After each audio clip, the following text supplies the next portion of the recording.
Je suis jamais seul. Hein. Tu vois, il y a une personne à côté de moi là. Je vois votre évolution, c'est incroyable. Franchement, c'est incroyable parce que Samara, elle a rien de la Côte d'Ivoire. Elle a vécu au Canada, c'est une haïtienne d'origine canadienne. Bienvenue à notre podcast Le 1%, dédié aux révolutionnaires qui changent la donne. Nous discuterons avec des entrepreneurs, novateurs, des dirigeants et des penseurs qui ont réussi à établir des entreprises et des solutions qui améliorent le monde.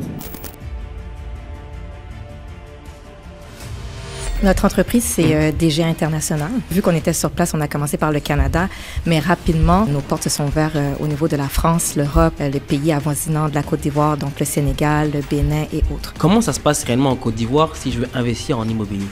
C'est du cash. En Côte d'Ivoire, en Afrique, est-ce qu'il y a des industries vraiment spécifiques que les personnes auxquelles devraient s'intéresser? C'est sûr que l'immobilier, il y a un gros boom là. Welcome back dans le podcast 1%. Donc, je le répète, ce podcast est dédié aux 1% des entrepreneurs qui font la différence dans leur domaine. Aujourd'hui, j'ai avec moi M. Billy Guéraud et Samara qui sont en direct tout droit de la Côte d'Ivoire. Et on va parler d'investissement en Afrique, particulièrement en Côte d'Ivoire. Mais je sais que toi, Billy, tu peux parler aussi de l'Afrique en général. Et on veut un peu d'abord, pour commencer, savoir un peu ton parcours, qui tu es. Si tu peux te présenter à notre audience. Oui, merci Anthony. Donc Billy Guéraud, je suis je dirais un Ivoirien de naissance. Okay. Mon père est ivoirien, j'ai ma mère qui est guadeloupéenne. Donc je suis venu ici en 2024, excuse-moi, non 2004 exactement. Au Canada. Au Canada, oui, en 2004, pour terminer effectivement un diplôme de SS que j'ai fait en France. Donc j'ai venu terminer pour, je dirais, faire une maîtrise en génie matériaux ici à l'École de technologie supérieure. Et après par la suite, rapidement, j'ai intégré Bombardier Aéronautique.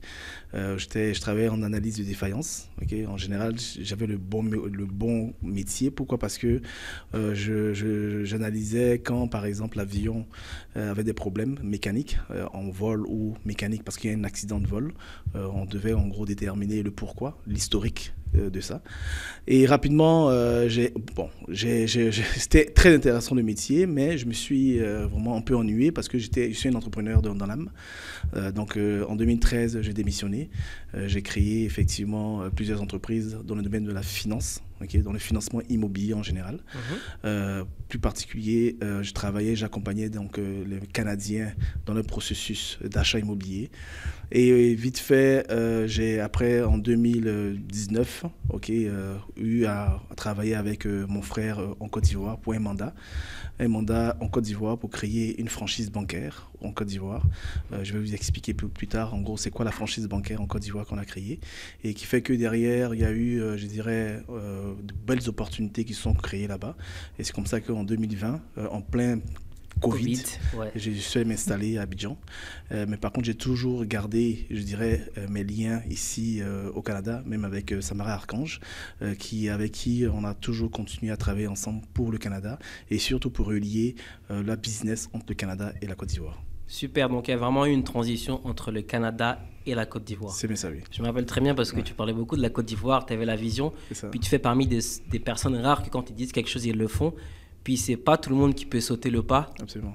Surtout quand tu es bien installé à un endroit. Ouais. Tu étais très très bien au Canada. Du jour au lendemain, partir, même ta femme avait un super emploi. C'est la Vidéotron, un gros poste. C'est ça, oui. De partir, c'est quelque chose vraiment, il faut avoir l'audace. Non, en fait, c'est souvent même, c'est comme tout type de projet. Au début, quand on le fait, on dit qu'on le fait, et après il y a des moments difficiles. Il y a des moments très difficiles parce que dans n'importe quel type de projet, il y a des moments difficiles. On regrette même parce qu'on dit oh waouh c'est chaud là, tu vois, c'est compliqué. Mais l'idée c'est que dans n'importe quel type de projet, moi j'ai toujours appris que quand je commence quelque chose, je disais tantôt, faut pas confondre la vision et l'étape. Ok, quand j'ai une vision, certes c'est intéressant, mais il faut se focuser sur la première étape. Ok, et la première étape, on s'est focusé là-dessus.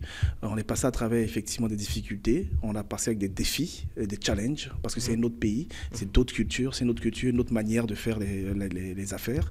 Et rapidement, on a pu vraiment passer à travers quand même pas mal de choses. On a maintenant créé quand même pas mal de choses aussi en Côte d'Ivoire.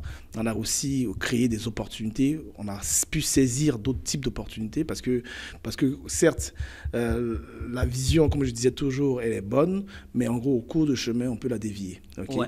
Et c'est ça qu'on a pu faire là-bas. On a pu saisir des opportunités qu'aujourd'hui, on travaille fort là-dessus. Encore une fois, avec mes partenaires, parce qu'il faut savoir s'entourer. Donc moi, j'essaie de m'entourer. La clé de la réussite. La clé d'assurer. Tu vois, je ne suis jamais seul. Hein. Oh, je suis jamais seul. Hein. Tu vois, il y a une personne à côté de moi, là, et vraiment, je ne suis jamais seul. Et l'idée, c'est que j'essaye vraiment, je dirais, de m'entourer des meilleurs. Parce que pour moi, je n'ai pas la prétention de tout faire, de tout savoir. Et derrière, je sais mes forces et je sais mes faiblesses. Et du coup, je me concentre sur mes forces. Je n'essaie pas trop, je dirais, de travailler sur mes faiblesses parce que mes faiblesses, j'ai 43 ans maintenant. Ce sera difficile pour moi de les résoudre, ces faiblesses. Du coup, qu'est-ce que je fais? Je prends des partenaires solides qui ont une vision aussi comme moi. Et ce sont des partenaires qui comblent ces faiblesses-là avec leurs forces. Donc, du coup, on vient avec un cercle et puis on travaille en avance. Super. C'est ça en fait. Dans toute équipe, il faut toujours avoir des personnes qui sont très bons dans différents domaines. Et c'est justement ceux qui pensent qu'ils peuvent tout faire eux-mêmes qui ne vont pas loin dans ce qu'ils entreprennent. Vraiment, très beau parcours, Billy. Puis on va encore discuter encore plus, on va creuser encore plus. C'est super. Samara, est-ce que tu pourrais te présenter, nous dire un peu, déjà, c'est la relation d'affaires que tu as avec M. Billy Guerreau. Et toi, c'est quoi ta spécialité exactement? OK. Merci déjà de nous recevoir. Moi, je dirais que mon background a toujours été dans le domaine de l'administration finance. Et comment on s'est connus, Billy et moi, c'est à travers une transaction immobilière, justement. Et ça m'a comme donné la piqûre de dire, pourquoi pas faire du financement au niveau immobilier. Donc, une fois que j'étais prête, que j'avais les licences, je lui ai dit, écoute, tu m'as donné le goût, j'aimerais en savoir plus. Puis lui, il ouvrait son bureau. Puis c'est comme ça que j'ai joint et que depuis, on travaille ensemble sur différents projets. J'ai une maîtrise en conseil management. Donc, c'est toujours dans l'aspect conseil, accompagnement que tu vas voir un peu dans ce qu'on fait dans nos entreprises. Et puis, c'est vraiment Billy qui m'a ouvert la porte au niveau de l'Afrique. Moi, je suis d'origine haïtienne. J'ai toujours vécu ici. Et puis, à travers différents projets, missions qu'on a faites vers la Côte d'Ivoire, j'ai vraiment eu cette piqûre-là pour l'international et plus précisément la Côte d'Ivoire. OK. Ce que je trouve incroyable, c'est vraiment votre équipe et la fidélité, la loyauté que tu as aussi envers Billy, parce que depuis le départ, quand je vous voyais, c'est toujours été une loyauté. Puis je vois votre évolution, c'est incroyable. Et c'est là que je me rends compte vraiment que quand tu as des bons partenaires qui sont avec toi, qui sont loyaux surtout, parce qu'il y a des personnes que tu peux avoir qui vont rester avec toi pendant un temps pour les mauvaises raisons. Exact. Mais quand tu as des partenaires comme toi qui sont vraiment loyaux, qui vont au bout, là, jusqu'en Côte d'Ivoire, non? Absolument. Non, c'est incroyable. Non, franchement, c'est incroyable parce que, tu sais, Samara, elle n'a rien de la Côte d'Ivoire. Hein, elle est née au Canada, elle a vécu au Canada, c'est une haïtienne d'origine canadienne.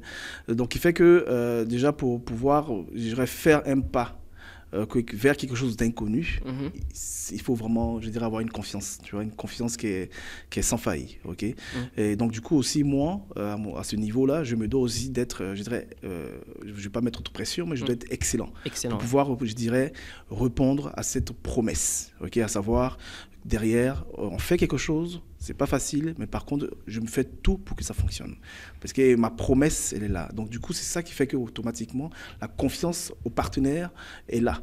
Et du coup, le partenaire qui est en face, elle se dit, OK, c'est parfait. Si il est sérieux, il est capable de le faire, il a une vision, il est très honnête dans ce qu'il fait, automatiquement, elle aussi, elle peut se mettre aussi à travailler et qui fait qu'automatiquement, on va tous dans la bonne direction.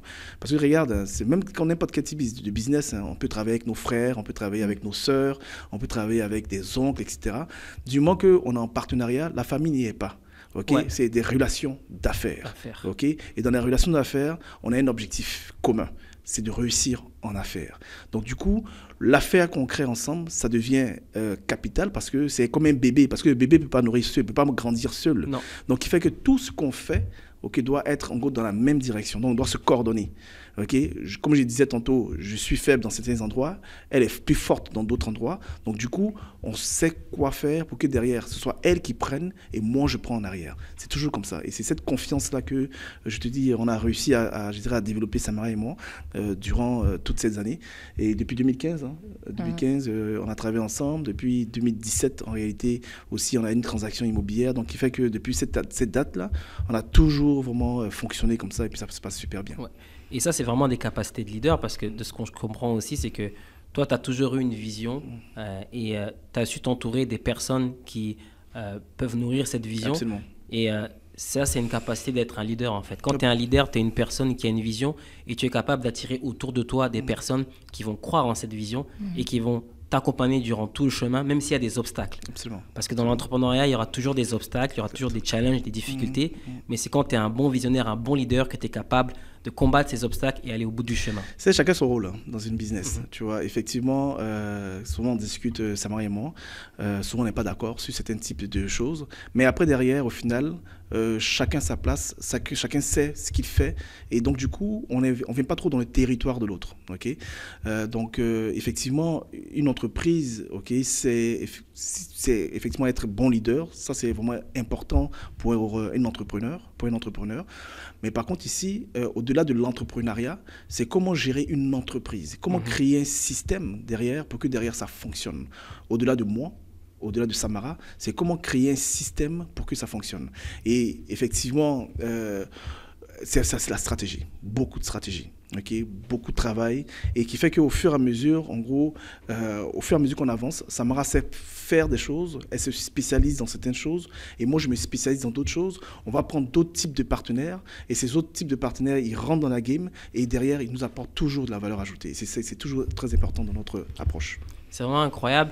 Puis j'aimerais rajouter aussi, moi en ayant travaillé avec beaucoup de personnes, je trouve que les femmes, elles sont beaucoup plus disciplinées, je trouve. Puis vous avez une force qui est différente. Avant que je passe dans l'autre partie du podcast, j'aimerais vraiment parler de ça parce qu'on met souvent en avant les hommes dans le business, etc. Mais je trouve que les femmes en business, puis quand tu as une vraie partenaire d'affaires, je trouve qu'elles sont beaucoup plus disciplinées, elles sont beaucoup plus entreprenantes. Je suis désolé de dire ça, guys, mais c'est vrai. Sur toi, c'est quoi ton point de vue par rapport à ça? Parce que moi, j'ai travaillé avec des femmes, puis je trouve qu'elles sont super, super disciplinées, puis elles rapportent toujours des gros résultats. Absolument. Je partage ton avis dans le sens que je trouve, dans ce qu'on a dit, la complémentarité, c'est super important.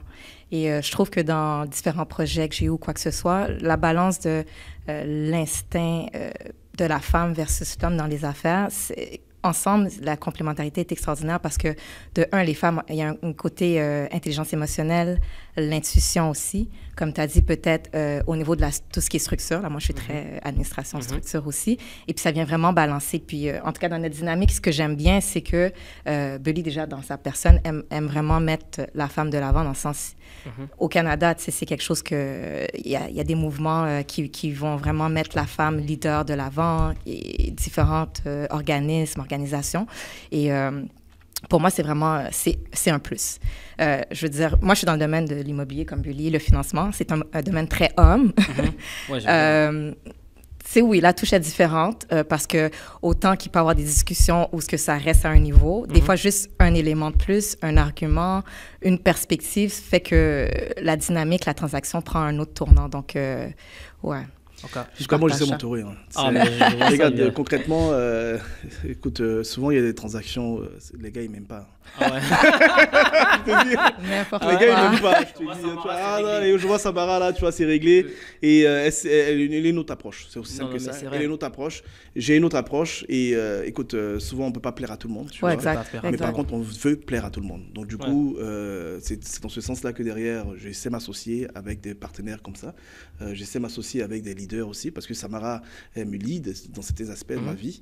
Okay, donc, dans ce sens-là que derrière, c'est hyper important pour nous de vraiment tout ça pour mettre le client en avant. Tu vois, on va parler tantôt de différents business qu'on a, mais l'idée, c'est que notre approche réelle, okay, c'est de vraiment mettre le client en avant. C'est de vraiment répondre, en gros, de A à Z, je dirais, à la demande du client pour que le client il se sente pris en main et pris en charge. Donc, c'est pour ça qu'en gros, tous nos business qu'on a mis en place, ça tourne autour de la conciergerie réelle, tu vois, de la prise en main complète du client. Et effectivement, souvent, je peux être maladroit ou peut-être vice-versa, mais l'idée, c'est qu'on est toujours là, toujours à se challenger mutuellement pour que derrière, au final, le client, quand il rentre avec nous, en gros, quand il ressort, il sort avec une œuvre d'art. Ça, c'est hyper important. Waouh! C'est vraiment intéressant ce que vous avez partagé. Maintenant, ce que j'aimerais parler, c'est que aujourd'hui, dans un contexte où il y a beaucoup de personnes qui commencent à migrer en Afrique, donc on retourne un peu dans nos origines, dans notre continent. Et j'ai aussi beaucoup de personnes, que ce soit dans ma communauté, des personnes qui ont pris mon programme, tout le monde veut un peu bouger et certains me posent la question, est-ce que dans le contexte actuel économique, c'est encore un bon moment de retourner en Afrique et autres? Vu que toi, tu as fait le chemin entre le Canada et tu es retourné en Afrique, en Côte d'Ivoire. Est-ce que tu peux nous parler un peu du contexte économique actuel en Afrique et en Côte d'Ivoire? Parce que je parle d'Afrique parce que je sais que tu voyages beaucoup. Quel est le contexte économique actuel? Et est-ce que pour une personne qui nous écoute aujourd'hui, c'est un bon moment pour retourner lancer un business en Afrique, en Côte d'Ivoire et se relancer là-bas? Waouh, ça c'est vraiment une très belle question, je t'avoue, parce que c'est l'essence même de, en gros, un gros mouvement qui se passe aujourd'hui dans le monde. Ok. Vous savez, ça c'est hyper important ce que je dis, cette phrase-là. Le moment de l'Afrique, c'était hier. Ça veut dire quoi? Ça veut dire que vous partez aujourd'hui, vous êtes déjà en retard. Wow. Vous partez demain, vous êtes encore plus en retard. Le moment de l'Afrique, c'était hier. Ça veut dire que vous n'avez plus le temps de vous poser des questions. En réalité, c'est comme n'importe quel type de business. Okay? Quand on pose des questions, quand on réfléchit, quand on est en train d'analyser des choses comme ça, au final, on n'avance jamais, on ne prend pas d'action parce qu'on est toujours dans l'analyse. Et le fait de prendre action, souvent, ça vient, oh waouh, mais purée, j'aurais dû faire ça depuis longtemps. Et effectivement, il y a des personnes qui sont parties avant vous. Je suis parti en 2020, ok. Je suis passé à travers pas mal de choses, ok. La plus facile des choses que je conseille beaucoup maintenant aux entreprises ou à des entrepreneurs, parce que en fonction de la business on va vous expliquer qu'est-ce qu'on fait exactement, on peut servir des grandes entreprises, des grandes sociétés de millions de dollars qui sont, elles, intéressées à venir en Afrique. Et quand ces entreprises-là, de millions de dollars de chiffre d'affaires, viennent en Côte d'Ivoire, par exemple, ce n'est pas obligatoirement une entreprise ivoirienne. Ça peut être une entreprise de Dubaï, de libanaise, ça peut être une entreprise française, canadienne, qui viennent s'installer en Côte d'Ivoire. Donc si je veux m'adresser, par exemple, je dirais aux gens de la diaspora, okay, qui hésitent toujours. Mais bon, vous pouvez hésiter, vous pouvez prendre toutes les places ici, au Canada, en France, aux États-Unis, c'est correct. Mais par contre, dans votre pays, il y a d'autres personnes qui vont prendre votre place. Wow. Aussi simple que ça. Donc il y a d'autres personnes qui vont prendre votre place. Parce que les opportunités, encore comme dans n'importe quel pays, ça se crée. Ce qui est beau en Afrique et en Côte d'Ivoire, les opportunités sont là. Elles sont partout, à chaque coin de rue. La femme, par exemple, qui vend par exemple, au bord du marché, okay, vous avez, par exemple, une expertise en comptabilité. Vous venez, vous créez une entreprise de comptabilité spécialisée dans toutes ces millions de femmes qui vendent dans la rue, vous devenez millionnaire. Petit business. En fait, il y a des opportunités à chaque coin de rue. Et donc, il fait que plus vous attendez, en gros, vous ratez des opportunités. Donc, en gros, ce que tu es en train de dire actuellement, c'est que il y a énormément d'opportunités en Côte d'Ivoire et en Afrique et il ne faut plus trop commencer à se poser des questions, à être paralysé. Faut juste... Mais en fait, il ne faut pas être paralysé. Ouais. Parce que concrètement, aujourd'hui, on peut faire de la business en étant à Montréal, mais à Abidjan. Okay? Moi, nous-mêmes, on a un business international. On fait de la business partout au monde. Mais l'idée, c'est qu'on se déplace, on bouge, on fait des choses. Et qui fait que concrètement, aujourd'hui, les opportunités qui sont en Côte d'Ivoire, par exemple, tu vois, elles sont tellement fortes que le Canada, okay, a mis la Côte d'Ivoire comme pays prioritaire pour l'investissement. Waouh, ça, je n'étais pas au courant. Ah, mais hey, en Afrique, il y a le Kenya et la Côte d'Ivoire. Dans le monde, pour le Canada, c'est 5 pays. La Côte d'Ivoire est entre le 4e et le 5e pays d'investissement. Le Congo n'est pas là? On ferait les choses étape par étape. Okay. Mais en gros, la Côte d'Ivoire, et c'est même pour ça que rapidement, il y a une nouvelle chambre de commerce canadienne qui s'est créée il y a à peine 7 mois. Tu l'as créée? Ok, effectivement, on l'a créée, je n'étais pas seul. Mais l'idée, c'est que ça faisait partie d'une équipe de travail qui a travaillé sur ça. Mais l'idée, c'est que concrètement, okay, ces opportunités-là, qu'on met en place, la Chambre de commerce, le Canada est au courant de ça, le Canada est intéressé à ça, et donc c'est pour ça qu'ils se déplacent. Aujourd'hui, il n'y a aucune... Chaque semaine, okay, il y a des entreprises canadiennes qui vont s'installer en Côte d'Ivoire. Wow. Des entreprises minières, des entreprises de digitalisation, transformation, de santé, de sécurité. Tantôt, aujourd'hui, ce matin, on a rencontré 2 entreprises. Une entreprise qui va venir installer de l'équipement pour le système refroidissement en Côte d'Ivoire. Il y a une autre entreprise qui va s'installer des puces de caméras dans notre domaine d'activité. Mais en réalité, chaque jour. Maintenant, si les gens de la diaspora prennent le temps de réfléchir, ah ben ça c'est vous. Hein. Moi, je fais tout pour qu'ils viennent. Ouais. Je fais tout. Ça, c'est notre, en gros, notre combat aujourd'hui. Parce que l'Afrique a besoin aussi de ses enfants. Ben oui. Okay. Et l'Afrique a besoin de ce Congolais qui exerce un métier excellent ici au Canada, qui a réussi au Canada, qui aide aussi les Canadiens à réussir. Mais le Congo a besoin d'Anthony, en fait, en réalité. Ben oui. On veut rentrer au pays. Même moi, je sais que j'ai énormément de demandes. On attend mon retour. Ça va se préparer. Je vais vraiment bien faire les choses. Puis, des fois, on néglige un peu nos capacités parce que je trouve qu'ici, on réalise des choses et on est vraiment en avance sur certaines choses. Absolument. Puis quand les gens le voient de l'extérieur, nous, on n'est pas conscient de la force qu'on a. On n'est pas conscient de la force qu'on a ici. C'est ça. Vous savez, par exemple, même dans d'autres... c'est pas juste les Africains qui veulent rentrer en Afrique. Hein. Il y a aussi des Afro-descendants. Donc, il y a des Haïtiens aujourd'hui qui rentrent en Afrique parce qu'ils trouvent que c'est une opportunité aussi. Il y a des Blacks américains qui rentrent en Afrique. Il y a des Européens qui rentrent en Afrique. Il y a des Canadiens blancs qui rentrent en Afrique. Il y a des Français blancs qui rentrent en Afrique. Il y a des Marocains blancs qui partent en Côte d'Ivoire. En fait, je peux vous dire qu'aujourd'hui, il n'y a plus de frontières économiques. En fait, c'est juste en gros... l'endroit, il faut aller chercher la clientèle où elle est. Et après, tu répètes la même chose, tu t'adaptes et tu répètes la même chose avec une amélioration sur le service à la clientèle. Et après, boum, tu réussis. Que tu sois, je sais pas, en Australie, en Nouvelle-Zélande ou aux States, mais le marché africain, c'est un marché qui est là. Et aujourd'hui, on vient avec des nouvelles choses, on vient avec des nouvelles technologies. Et pouf, facilement réussir. En gros, mais il faut bien être entouré, par contre. Très bien entouré. Il faut être bien entouré, comme dans n'importe quel type de marché. C'est pour ça que aussi, nous aussi, on offre ce service-là dans une entreprise qu'on a. On offre un service d'accompagnement vers la Côte d'Ivoire pour pouvoir accompagner toutes ces entreprises, tous ces entrepreneurs-là qui veulent venir en Côte d'Ivoire s'installer. Parce qu'il y a des étapes à voir et que, par exemple, Samara pourra bien discuter ça. OK, c'est vraiment intéressant. Donc, c'est... de n'importe quel pays ou c'est particulièrement le Canada ou c'est n'importe quel entrepreneur qui aimerait s'installer en Côte d'Ivoire que vous accompagnez ou c'est dans un pays spécifique?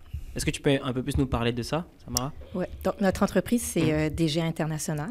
Et à la base, bien sûr, vu qu'on était sur place, on est sur place au Canada, on s'est focalisé sur le Canada, entre le Canada et la Côte d'Ivoire. D'ailleurs, notre plus grande mission économique, notre première plus grande mission économique, c'était juste avant la pandémie. Pendant même la pandémie. En fait, on voyait ça dans les médias, on se dit, il se passe quoi? Pourquoi le monde, le monde est nerveux? Et puis, on est venu avec une vingtaine d'entreprises canadiennes. Et puis là, on a fait sur différentes journées, il y avait 200 entrepreneurs de la Côte d'Ivoire, puis c'était vraiment des B2B, vraiment sur mesure, personnalisés. Ça nous a donné la piqûre, puis on a vu qu'il y avait vraiment un réel potentiel. Donc, c'est sûr que vu qu'on était sur place, on a commencé par le Canada, mais rapidement, nos portes se sont ouvertes au niveau de la France, l'Europe, les pays avoisinants de la Côte d'Ivoire, donc le Sénégal, le Bénin et autres. Donc, nous, en fait, c'est que ce soit un individu ou une entreprise, s'il a un intérêt, une ambition de s'installer en Côte d'Ivoire, qui veut explorer ou démarrer des projets, bien, nous, comme on est une entreprise de services de conciergerie d'affaires et de particuliers. Donc, nous, notre philosophie, c'est que le client, comme il a dit, qui est au centre de tout, ait vraiment cette tranquillité d'esprit à savoir que du début à la fin, on le tient par la main, de par notre expertise, notre réseau. Là-bas, le réseau, je veux dire, en fait, même pour moi, dans mes différents voyages, j'ai dû m'adapter. Dans le sens que je ne pouvais pas venir avec ma mentalité 100% canadienne parce que c'était une réalité différente sur le terrain. Donc, j'ai dû m'adapter à la manière de faire. Là-bas, c'est beaucoup plus relationnel, c'est basé sur la confiance. C'est pas juste un pitch de vente de 45 minutes qui fait qu'on va signer avec toi. Non, c'est comme qui est Samara, qui est Bully, qui est DGA. Ah, une fois, c'est bon. Deuxième voyage. Troisième, OK. Quatrième, j'ai été dernièrement il y a 2 mois et j'ai pu assister à la CAN. Trop contente. Oh, c'était chaud la CAN. C'était génial. Petite parenthèse. Le coup du marteau. J'ai pu vivre la finale du stade. c'était vraiment priceless. Pour moi, c'est dans mes moments marquants. Mais petite parenthèse. Et juste pour dire, il y a des entreprises avec qui on a signé dans ce voyage-là, mais disons qu'il y avait 3-4 voyages auparavant. Mais cette 4e fois, c'était différent. C'était « Ah, Madame Archange, comment allez-vous? Ah, OK, on va faire des affaires. » Donc, c'est question de s'adapter, de connaître le marché et d'avoir les bons partenaires autour de nous. Et aujourd'hui, c'est ce qu'on offre aux personnes, aux entreprises qui veulent vraiment s'installer en Côte d'Ivoire, explorer le marché de la Côte d'Ivoire à travers nos services de conciergerie. OK, c'est rapide. Un exemple concret ce matin. En fait, comme je disais, on a rencontré une entreprise qui est spécialisée dans tout ce qui est climatisation, OK, mais pour les espaces clos. Ils valident en gros tout ce qui est des normes, des espaces clos, la qualité de l'air, des choses comme ça. Ils sont ici, au Canada. Ils sont leaders de leur marché, de tout le Canada de l'Est. Okay, donc, et ils ont dit, pourquoi pas aller en Côte d'Ivoire? Donc, qu'est-ce qui se passait? Donc là, on va organiser une mission économique sur une semaine avec eux, du lundi jusqu'à dimanche. On va travailler avec eux sur, en gros, les personnes qu'ils vont rencontrer, les gens d'affaires qu'ils vont rencontrer, des partenariats possibles, des représentations possibles sur place. On va travailler avec eux sur vraiment leurs objectifs. Et même que, après, on va puisque nous, on connaît, mettons, le marché, on sait déjà les opportunités qu'il y a. On peut donc, du coup, prendre leurs services et après, derrière, orienter leurs services différemment, choses même qu'ils n'avaient même pas pensé. Et après, au final, ils arrivent sur place et puis on fait la mission. Là, on a décidé de faire une mission avec eux, par exemple, au mois de juin. Et au mois de juin, ils viennent d'ici de Laval. De Laval, ils ont atterri à Abidjan et ils vont s'amuser. Ils vont aller voir, en gros, ils vont toucher la loco, ils vont toucher la banque Pantin, ils vont toucher vraiment le savoir-faire ivoirien. Et après, derrière, s'il y a d'autres types d'opportunités, on y va. C'est une entreprise canadienne. Ils ne sont jamais allés en Afrique. En Afrique, waouh. Jamais allés en Afrique. Et eux, ils sont motivés à y aller. Ils sont prêts à mettre du cash sur la table. Et ils vont mettre le cash sur la table. Ils sont prêts à investir des millions de dollars pour ça. Mais l'idée, c'est que tout ça pour revenir, en gros, à mes gens de la diaspora. Mes amis de la diaspora, les gars. Les gars, franchement, ça, je m'adresse à vous. C'est pas qui me regarde, là. Vraiment, les gars, ne pas hésiter. Parce que concrètement, vous pouvez faire même votre business à distance. OK? Si vous avez peur de passer par votre frère, oncle, c'est normal. Arrive sur ça. Ne travaillez pas avec vos oncles, avec vos frères qui disent qu'ils savent faire la job.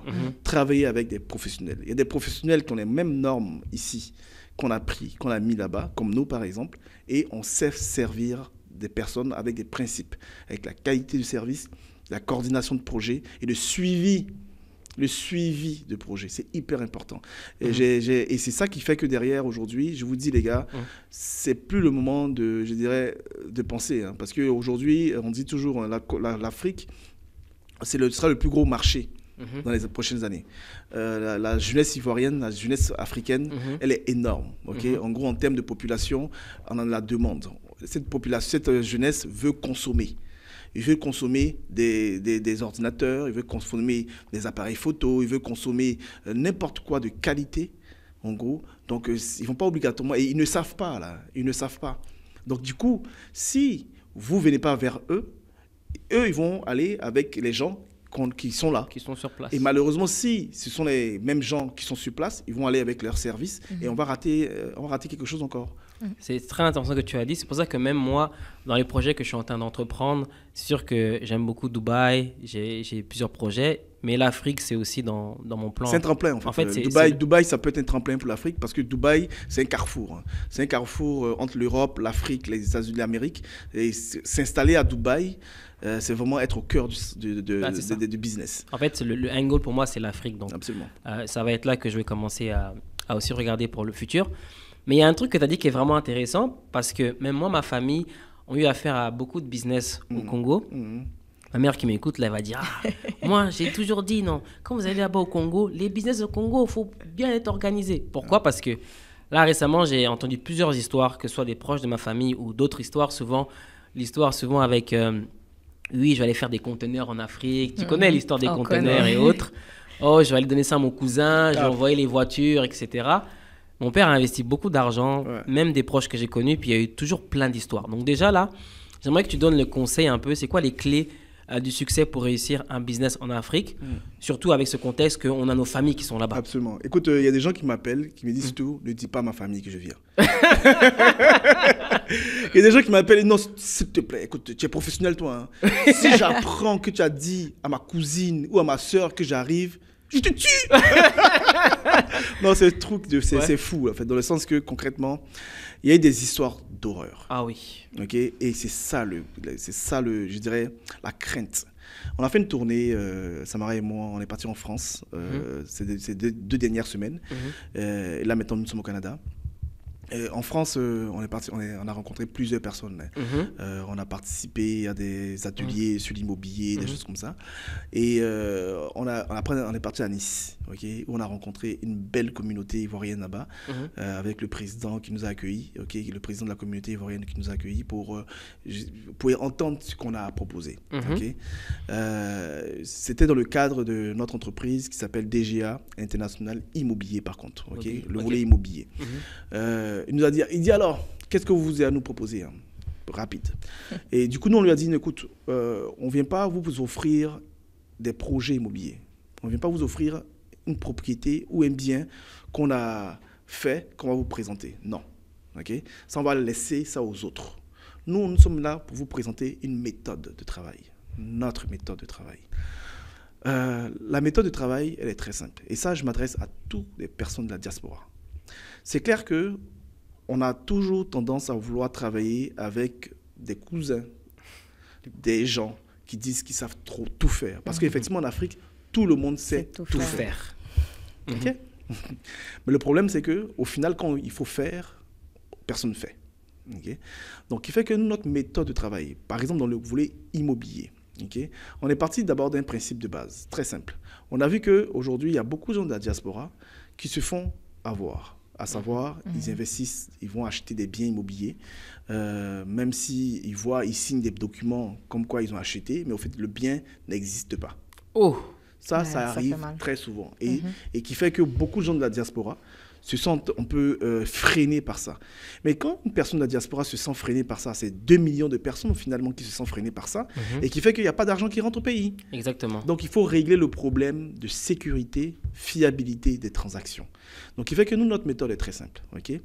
On a d'abord mis en place un écosystème où on sélectionne, je dirais, nos partenaires. Par exemple, on travaille avec des partenaires comme des promoteurs immobiliers ivoiriens. Des promoteurs immobiliers qui construisent des maisons en Côte d'Ivoire, des choses comme ça.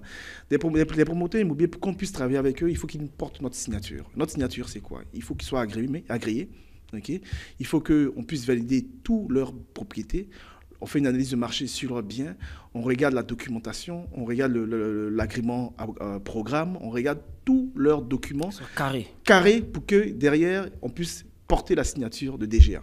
Une fois qu'ils passent ça, après là, on peut avoir maintenant leur bien. Ça, c'est la première étape. Et donc, du coup, le bien, on le met après derrière dans une plateforme digitale qu'on a créée. Pareil, on fera aussi pareil pour les agents immobiliers agréés. Et qui fait qu'aujourd'hui, de cette plateforme-là, on va pouvoir permettre effectivement à des investisseurs étrangers qui sont à Montréal, aux États-Unis ou ailleurs, la possibilité, la capacité de valider toutes les propriétés là, en temps réel, et surtout, en gros, ils auront la capacité de valider toute la documentation eux-mêmes. Et quand, par exemple, une personne ici veut construire un projet, étape par étape, ils auront la visibilité sur l'ensemble des avancements de tous les projets. Et qui fait qu'on vient ajouter un volet sécuritaire qui fait la différence. Et c'est ça qui va faire la différence. Donc, ça veut dire que les gens vont plus arrêter de travailler avec leurs cousins, avec leurs frères. Ils vont travailler juste avec des professionnels. Maintenant, si le frère est professionnel, tant mieux. C'est ça l'idée. Nous, notre méthode, c'est une méthode professionnelle. Et donc, qui fait qu'aujourd'hui, notre clientèle cible beaucoup, c'est la diaspora. Pour ça, aujourd'hui, nous sommes en train, parce qu'on ne peut pas être partout. Là, tantôt, en venant, on parlait avec des gens des États-Unis, de Texas. On ne peut pas être au Texas. Donc, du coup, qu'est-ce qu'on fait? On crée des agents immobiliers internationaux qui vont travailler effectivement sur nos projets. Ils auront un accès global avec nos outils digitaux qu'on va mettre en place, des CRM qu'on a créés spécifiquement pour eux. On va travailler des plateformes qu'on a travaillées spécifiquement pour eux. Ils auront accès à l'ensemble de l'inventaire des propriétés qu'on a et en toute sécurité, en toute fiabilité, ils auront la capacité de servir leurs clients. Donc, on va créer un écosystème de cette manière-là pour pouvoir sécuriser les transactions. Mais l'idée, c'est que, comme Samara le dit, souvent, c'est, vous savez, le nerf, c'est dans les détails qu'on voit que derrière, on est capable de faire quelque chose de bien. Et c'est ça que nous sommes en train de travailler. Ouais, okay. Et si je peux ajouter, c'est toujours dans cet esprit-là, avec les exemples des autres entreprises qu'on a créées de conciergerie, c'est vraiment l'aspect d'accompagnement. Et le témoignage qu'on avait, exemple, lorsqu'on a été en France, c'était vraiment de voir que les clients étaient rassurés du fait que, de un, on est sur place, de deux, notre historique, ça fait plus de 15 ans qu'on est dans l'immobilier. On applique des normes internationales, donc on s'essaie pas, on n'est pas en train de s'improviser. Et c'est vraiment de savoir que quelqu'un qui dit, moi, j'ai toujours voulu ou je veux vivre ma retraite dans mon pays ou en Afrique, je veux investir, je veux commencer, je sais pas par où. Bon, j'ai eu des mauvaises expériences. Mais là, on vient vraiment mettre le client au centre, le rassurer en disant que, on te tient par la main du début à la fin. On a un écosystème, on a des partenaires et puis on va t'accompagner. Donc, c'est vraiment quelque chose qui vient rejoindre notre vision parce que nous, c'est vraiment la vision d'amener une solution et d'améliorer un système existant. Et on le fait pour la Côte d'Ivoire. Rapidement, on pourra le faire pour d'autres pays. D'autres pays, l'expand après ça. Définitivement. Définitivement. So, là, ma question qui est là, c'est une question que beaucoup de gens se posent, puis moi aussi, je veux savoir. Vous savez, ici, au Canada ou en Europe, il y a un système au niveau de l'investissement donc pour l'immobilier. Il faut du crédit, il faut les fiches de paye, il y a un système pour pouvoir investir dans l'immobilier. So, la question, c'est rapidement, si vous pouvez nous expliquer, comment ça se passe réellement en Côte d'Ivoire si je veux investir en immobilier? Est-ce qu'il faut que j'ai une mise de fonds ici de 5 à 30% ou est-ce qu'il faut que j'ai une cote de crédit? Comment ça fonctionne là-bas si moi, aujourd'hui, je veux aller investir dans l'immobilier en Côte d'Ivoire? C'est quoi le système? Ok, le système, ça, en gros, ça se passe dans tous les pays africains. C'est du cash. Ça parle en cash seulement? Du cash. Les banques, en gros, je dirais ivoiriennes, on pourra parler, en fait, on pourra répéter la même chose pour les autres banques dans d'autres pays.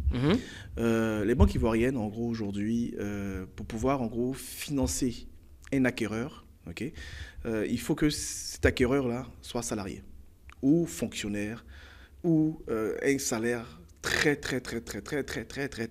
stable. C'est pour le financer. Ça, c'est pour le financer. J'ai insisté sur le très, parce qu'en gros, c'est pas tout le monde qui a accès à du crédit. D'où, je dirais, aussi ce problème de roulement. Parce que le marché de l'immobilier, vraiment, je dirais, si les banques faisaient de l'investissement, non, du financement à large, comme ce qu'on peut voir ici, ce serait différent. Mais pour que ces banques-là puissent faire ça, mais il faut d'abord avoir, en gros, je dirais, une régularité du marché. Il faut régulariser le marché. Parce qu'aujourd'hui, par exemple, au Canada, tu as une propriété qui est sur Centris, par exemple. Tu tapes ton adresse. Tu as accès, par exemple, aux taxes municipales. Et dans les taxes municipales, tu peux voir, en gros, une évaluation plus ou moins de ta propriété. Ça n'existe pas en Afrique. En Afrique, tu peux dire que ta propriété vaut $1 million. Ton voisin peut dire que sa propriété vaut 2 millions. Et l'autre côté, là-bas, il dit, ah non, ça vaut 4 millions. Donc, en fait, l'idée, c'est que c'est ça, en fait, le gros problème. Donc, du coup, il faut réguler le tout. Et effectivement, le gouvernement, actuellement, ils sont en train de travailler là-dessus. Ils sont en train de travailler sur cette régulation-là, en tout cas en Côte d'Ivoire. Ils sont en train de travailler sur cette régulation-là pour que derrière, en gros, on arrive, je dirais, bon, surtout les banques, arrivent, je dirais, à pouvoir compter sur quelque chose, pour pouvoir en gros se baser, avoir une garantie solide pour pouvoir financer. Et ça donne en gros en fait, cette discussion de l'immobilier entre la Côte d'Ivoire, l'Afrique et le Canada. Ça tombe bien parce qu'on organise en novembre ici, en Côte d'Ivoire, au Canada, le plus grand salon de l'immobilier. En réalité, il s'appelle le CIMOFI. On organise le plus grand salon de l'immobilier où tous les acteurs de l'immobilier africains vont se déplacer pour rencontrer les acteurs d'immobilier canadiens. Wow. Tous les acteurs de l'immobilier africain vont rencontrer les acteurs de l'immobilier canadien. Et ça, c'est hyper important. Et c'est DGA qui l'organise. C'est Samara et moi, avec d'autres partenaires qui l'organisons. Et donc, il fait qu'aujourd'hui, ce salon qui va se faire au Sheraton, au Sheraton Laval, on va le faire en novembre 2024, où aujourd'hui, vraiment, tous les gros acteurs arrivent. Il y a les ministères les ministres qui vont se faire le déplacement. Il y a souvent même, il y a la première dame qui est pressentie aussi à venir. Il y a d'autres types d'acteurs qui sont venus, tous les promoteurs immobiliers de la Côte d'Ivoire, du Sénégal, du Mali, ils vont faire le déplacement pour pouvoir venir vraiment comprendre le système canadien. Okay. Et pourquoi on a décidé de faire ça? La première étape, c'est effectivement, certes, c'est comprendre ce qui se fait de bien ici pour pouvoir le prendre et l'adapter au marché.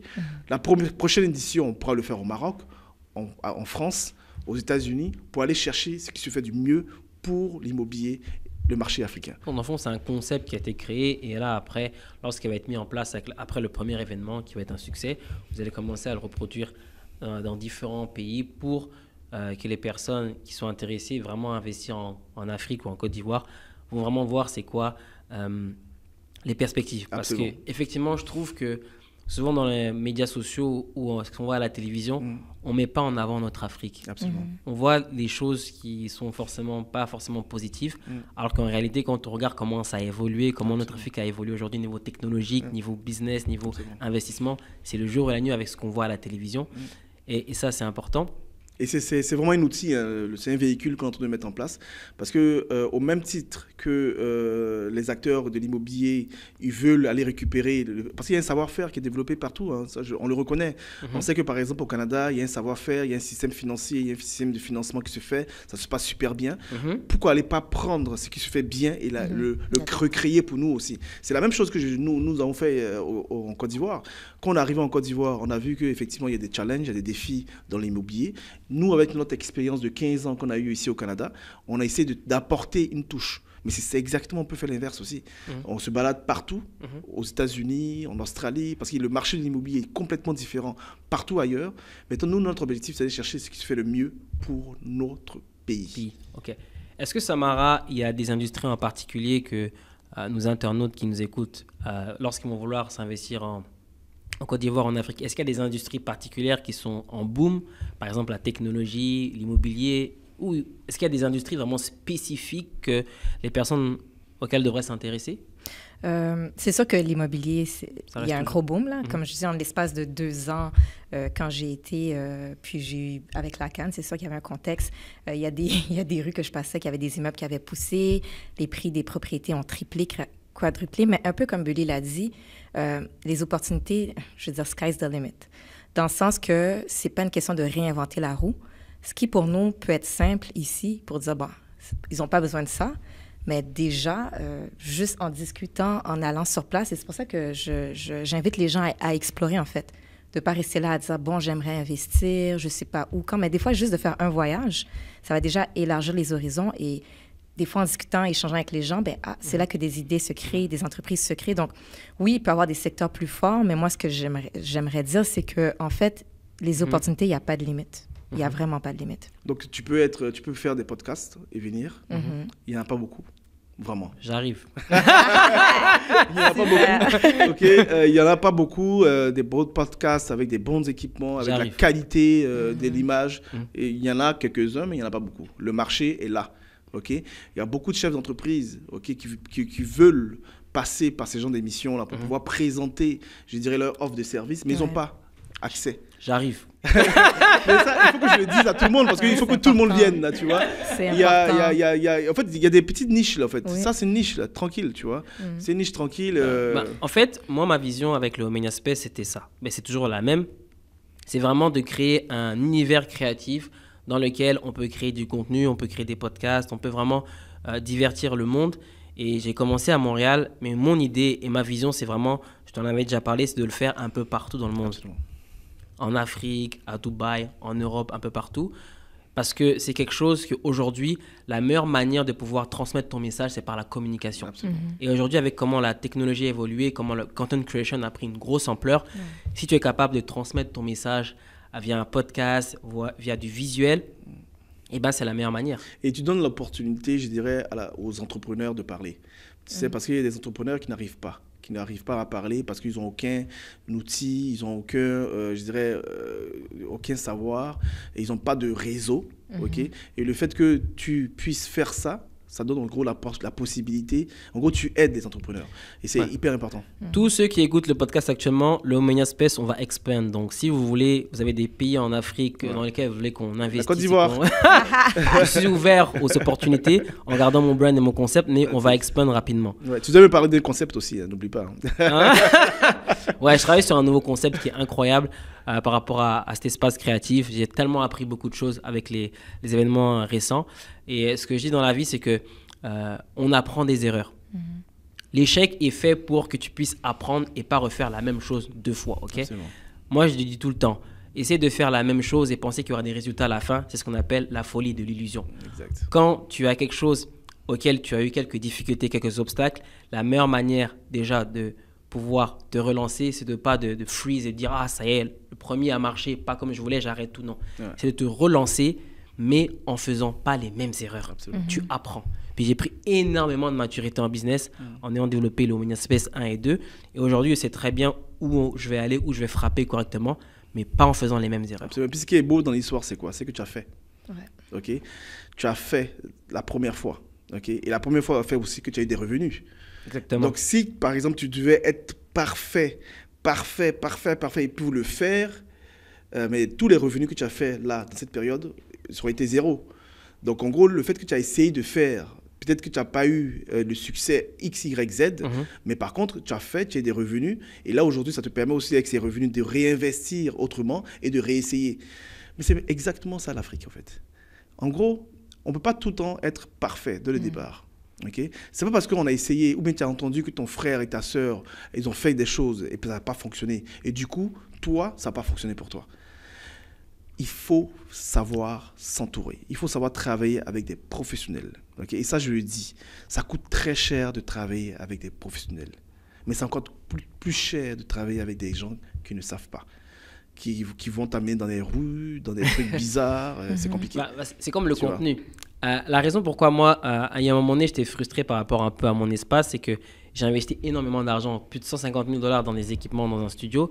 Puis les gens, ils ne voyaient pas la valeur. Comme quand on est ici, moi, je dépense énormément en contenu, mais j'ai l'impression que dans la communauté, dépenser comme un $200 par heure ou autre pour faire du contenu, ils ne voyaient pas l'importance que ça a.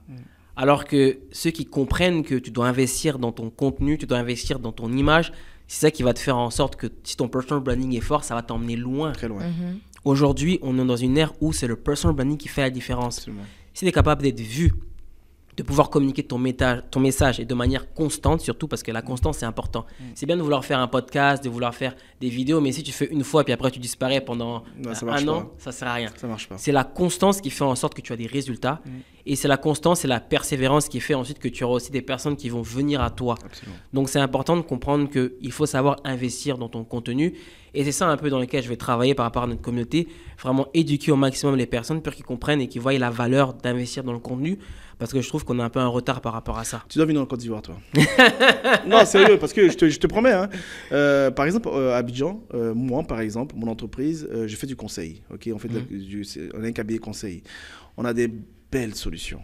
Mais le problème, c'est qu'on n'a pas un endroit pour pouvoir communiquer de la bonne manière. Okay? Parce que, tu sais, les solutions, on peut toucher un client ou un autre en parlant, comme tu as dit tantôt, en communiquant.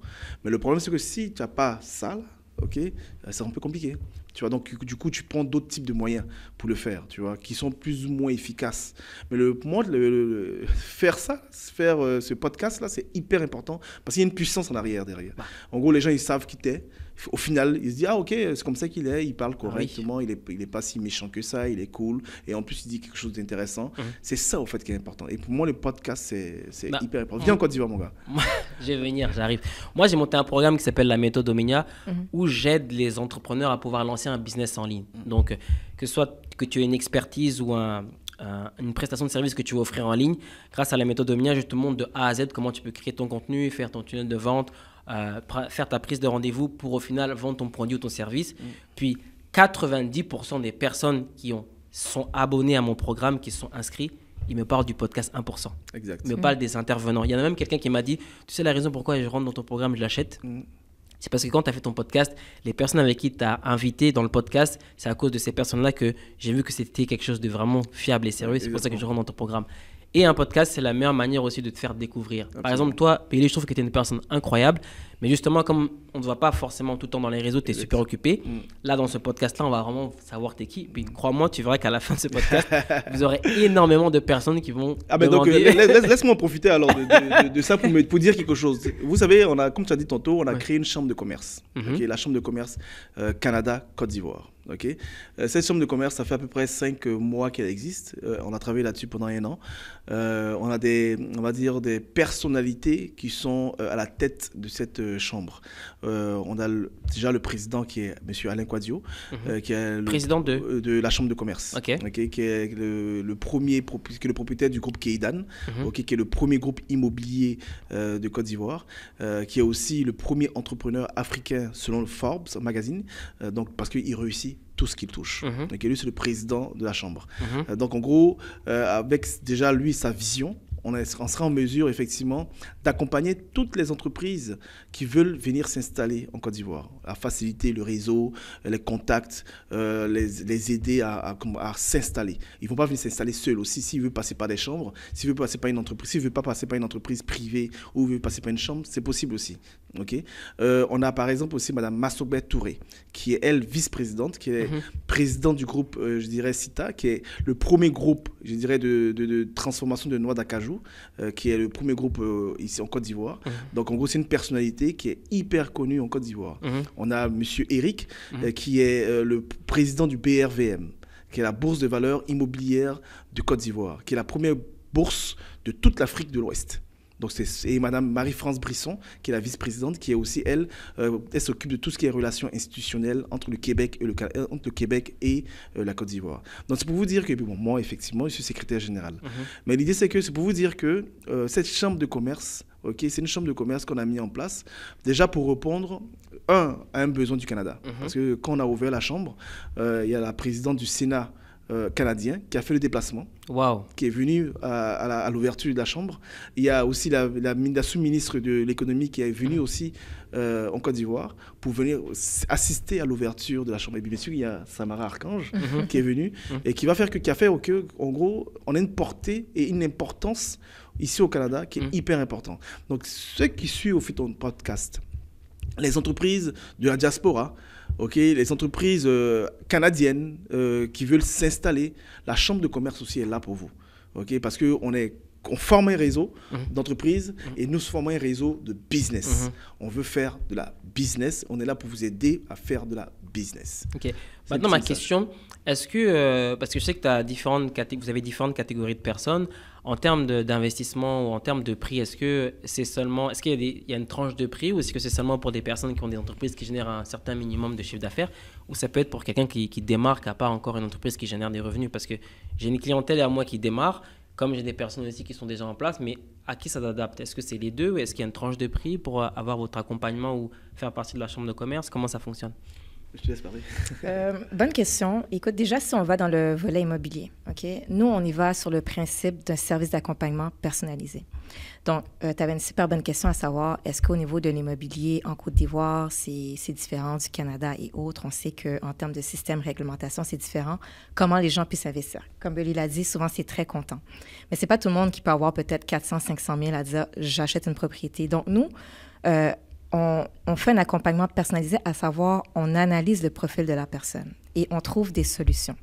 Donc, peut-être que pour un individu, l'achat d'un bien ne sera pas nécessairement l'option qui va s'offrir à lui, mais peut-être qu'on va lui dire, regarde, avec 10 000, 15 000 $, on peut gérer un projet immobilier pour toi qui est un genre de flip avec de la location de bureau. Tu vois, il peut y avoir des gens que dans la gamme de projets immobiliers qu'on a, on a entrée de gamme, moyenne gamme et de luxe. Donc, on peut dire aux gens, on vous accompagne à refinancer votre bien ici au Canada. Vous avez de la liquidité, vous investissez en Afrique. Ça peut être des prêts privés et autres. Donc, on s'adapte toujours à la personne, à l'individu devant nous. Même chose pour l'entreprise, en fait. C'est qu'on ne se dit pas qu'il y a un barème pour rentrer en ligne de compte. C'est sûr qu'on a des services d'accompagnement, bien sûr, comme toute entreprise, on a des honoraires, mais on regarde vraiment le profil de la personne devant nous, puis on propose des solutions. Donc, ça veut dire que n'importe qui, quand je dis n'importe qui, c'est qu'une personne qui démarre qui a un minimum de budget, bien sûr. C'est quand on démarre en affaires, il faut avoir un minimum de budget. Ouais. On ne se lance pas en affaires avec zéro de budget. Exact. Donc, ils peuvent s'adapter, vous pouvez vous adapter à eux. Absolument. Et pour donc, ceux qui écoutent actuellement, si vous voulez vraiment investir en Afrique et particulièrement en Côte d'Ivoire, Samara et puis Billy et DGA International peuvent vous accompagner, peu importe votre budget, bien sûr avec un minimum de logique, si on fait du consulting. Et ça va permettre en fait à beaucoup de personnes de pouvoir saisir cette opportunité d'investir en Afrique. Écoute, je vais donner un exemple plus concret encore. On a une cliente aujourd'hui qui est aux États-Unis. Okay. Elle n'a pas un gros budget. Okay. Elle voulait effectivement voir les opportunités. Okay. D'abord, il y a une formation qu'on lui a fait faire, une formation sur l'immobilier général. Okay. Elle a subi cette formation, ça a coûté $200, fait par nos équipes. Donc avec $200, elle a une formation complète sur les outils, sur en gros les termes utilisés, les concepts, des choses comme ça. $200, bon, je pense pas que ce soit trop gros non plus. Après, par la suite, en gros, elle disait, ok, c'est bon, je sais, mais là maintenant, j'ai pas 10 millions, j'ai pas 250 millions à investir là, j'ai $15 000, qu'est-ce qu'on fait? Avec elle, qu'est-ce qu'on va faire? En gros, on va faire de la sous-location, on va faire des flips locatifs. Okay? Le flip locatif, c'est très simple. Vous savez, il y a plusieurs appartements, plusieurs maisons qui sont, on peut abandonner en Afrique, parce que les propriétaires, ils ne mettent pas de goût de vraiment aller jusqu'au bout de la construction. Du coup, qu'est-ce qu'on fait? On trouve en gros un appartement ou bien une villa de ce genre avec elle. On va, bon, ça c'est un cas précis, on va louer une maison à peu près à 250 000 francs CFA, qui représente à peu près $500, sur à peu près 15 ans. Avec une augmentation de 5% annuelle et avec tous les travaux que nous sommes en train de faire, des rénovations que nous sommes en train de faire à l'intérieur de cette propriété, on aura capacité de louer à 2 500 000 francs. Ça veut dire à peu près $6 000 à $7 000 par mois. En location. Donc elle, par exemple, elle ne vient pas acheter. Donc, c'est-à-dire que ça limite son investissement immobilier. Donc, elle ne vient pas dans les tracas de terrain, de ci, de ça. Elle ne vient pas acheter. Elle vient faire de la location. Mais par contre, elle prend, elle retape, elle rénove. Et puis, qu'est-ce qu'on a fait? On a subdivisé, en gros, pour que derrière, il y a différentes entreprises qui vont venir s'installer. Et comme on a un bon réseau, il y a des entreprises qui veulent venir, en gros, avoir un pied à terre. Donc, du coup, elles viennent, elles louent. 500, boum, 2 500 000 francs CFA par mois. C'est-à-dire que pour 250 000 francs CFA, elle a 2 500 000, donc c'est 10 fois ce qu'elle paye chaque mois. Et ça, c'est clair. En espace de 2 ans, elle revient sur son investissement qu'elle a fait pour la rénovation et 13 ans de bénéfices après. Wow, c'est concret. Vous avez vraiment des solutions qui sont incroyables. Et je pense que même moi, c'est impressionnant ce que j'entends. Je ne savais même pas tout ça par rapport à DGA International. Et c'est vrai que les personnes qui vont nous écouter, ça va vraiment leur donner beaucoup d'opportunités. Et excuse-moi de te couper. Tu sais, DGA International, on fait vraiment le pont entre la Côte d'Ivoire, le Canada. Et il y a beaucoup aussi d'entreprises, il y a beaucoup d'universités même ivoiriennes qui veulent être en partenariat avec des universités canadiennes. Et c'est notre job aussi, là. De faire la connexion. En fait, en gros, on fait de la conciergerie d'affaires. C'est-à-dire, en fait, on a des clients qui viennent, qui nous voient, ils disent, OK, on a un programme sur l'intelligence artificielle qu'on veut développer. On sait que l'université de Macton, ou bien whatever, ou bien de Nouveau-Brunswick fait ce programme. On aimerait, en gros, être mis en contact, on aimerait, en gros, discuter avec eux dans un cadre formel et après, qu'ils puissent venir faire la formation ici. Donc, ils passent par vous. Ils passent par nous. Et on le fait. OK. En fait, c'est ça, en fait. On le fait. En fait, on rencontre des gens imaginables. Waouh. C'est vraiment impressionnant. Il y a des gens, il y a des parents d'élèves. Il y a des parents d'élèves qui veulent amener leurs enfants ici. Vous savez que c'est compliqué. Du coup, le volet intégration, en gros, ils viennent ici. On passe par des cabinets, effectivement, d'immigration pour qu'ils viennent ici. Après, quand ils viennent ici, on les accompagne dans l'intégration ici au Canada. Ouverture de compte bancaire, connaissance d'un hôpital, la carte soleil. Mais vous êtes né ici avec la carte soleil. Les gens, ils ne savent pas comment faire une carte soleil. Tu comprends? Mais c'est tout ce service-là qu'on apporte. C'est inimaginable, en fait. Franchement, durant ce podcast, vous avez vraiment donné énormément d'informations. Je pense que nous, on pourrait parler pendant des heures. Là, maintenant, pour arriver un peu à la fin, ce que je fais tout le temps dans les podcasts, c'est que je pose des questions un peu au niveau de la technologie, parce que vous savez que mon background, moi, c'est la technologie, les applications. J'ai 2 questions à vous poser. Je vais commencer par toi, Samara. C'est quoi les applications que vous utilisez le plus quand vous êtes en Afrique au niveau professionnel? C'est quoi les applications du téléphone que vous utilisez le plus quand vous êtes en Afrique? Yango pour mes déplacements. Yango? Ouais. C'est comme Uber. C'est comme un Uber. OK. Pour moi, c'est génial parce que, bon, sur place, j'ai des rendez-vous. Pour moi, c'est quand même sûr, à savoir que je sais que je vais me rendre, le chauffeur, la qualité du taxi, j'ai le tracking, à quelle heure à quelle heure je vais arriver. Donc, pour moi, Yongo, c'est Yongo. mon application numéro 1. Waouh. Ouais. On lorsque en je suis a en parlé Côte d'Ivoire. beaucoup parce que j'ai un client justement qui développe une application du style Uber, puis il me parlait d'Yango, apparemment ça Non, si, cartonne. ça cartonne bien. Mhm. Ok. Et en plus de ça, on peut intégrer différents moyens de paiement à l'interne. Du Orange Money, ça c'est une application qu'on utilise beaucoup. Moi, j'utilise beaucoup du Orange Money pour payer toutes mes factures. Je peux être ici et puis payer mes factures d'électricité là-bas. Ok. Je peux être ici, du moment que j'ai Internet partout au monde. Ça me permet de faire, c'est comme un portefeuille électronique. Et je paye toutes mes affaires avec Orange Money. Je peux faire des transferts internationaux. Je peux faire beaucoup de choses avec ça aussi. Ok. J'ai une question pour toi maintenant, Billy. Si aujourd'hui je devais te demander de choisir un mentor qui serait pour toi parmi un entrepreneur africain, qui serait le mentor que tu choisirais? Un Africain comme mentor, c'est qui que tu choisirais? Et pourquoi? C'est compliqué. C'est chaud. Le mentor et pourquoi?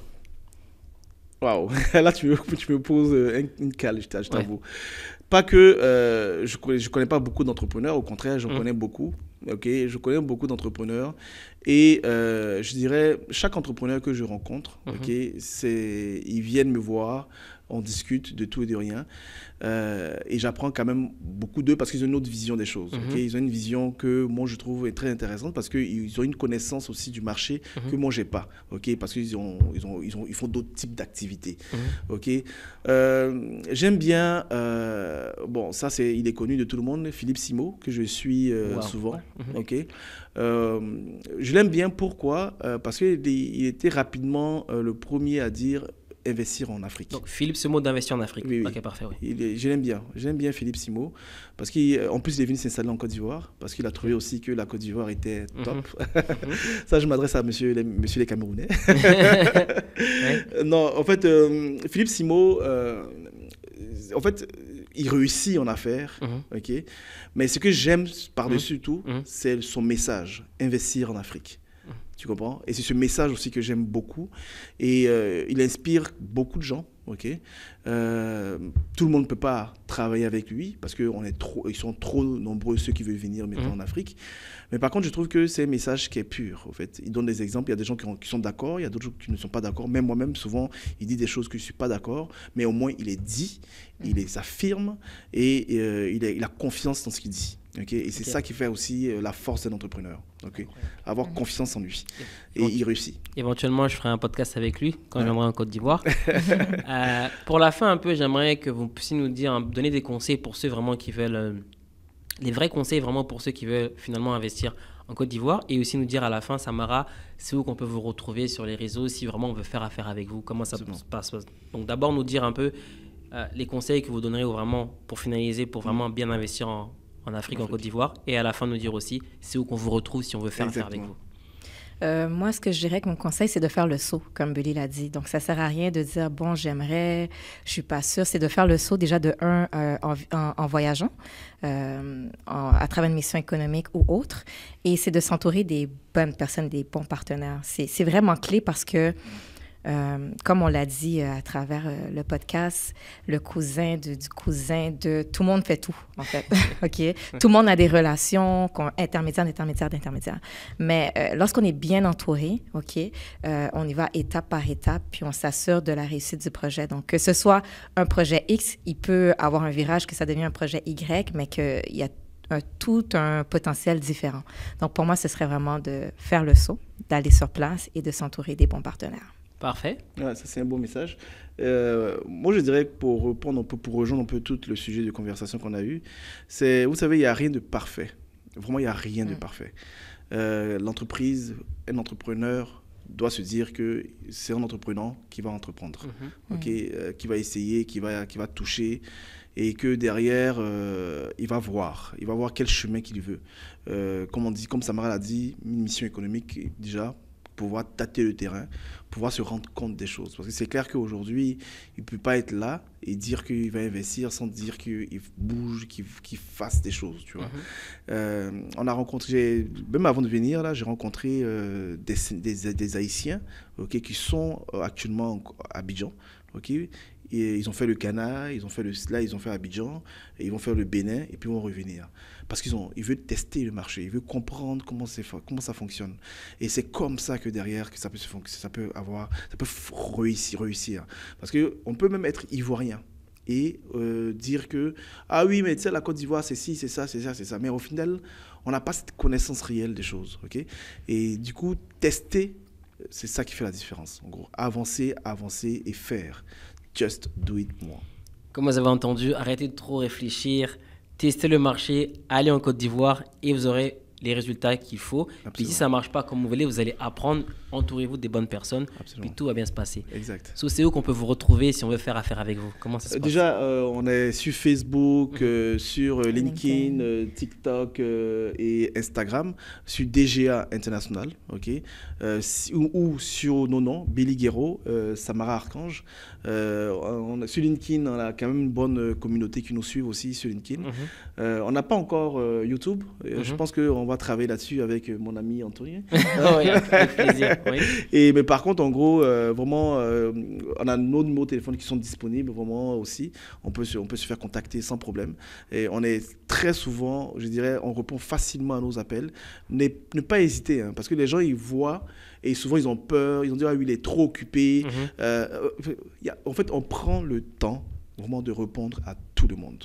Et c'est hyper important. Parfait. Donc, ce que je vais faire, c'est que dans la description du podcast, je vais mettre les numéros de téléphone. Puis tout ce que vous avez à dire, c'est je viens de la part du podcast 1%. Et vous allez voir, vous allez être très bien traité. C'est clair. Donc, est-ce que Samara, tu voulais rajouter quelque chose ou... Non, mais je voulais prendre le temps de te remercier vraiment de nous avoir accueillis. Vraiment, c'est une belle opportunité, une belle tribune que tu nous donnes aujourd'hui. Et puis, vraiment, c'est honorable ce que tu fais. C'est inspirant. Et puis, vraiment, je te souhaite tout le meilleur dans tous tes projets. Tu vois, ça, c'est le côté féminin. C'était moi, c'est ça.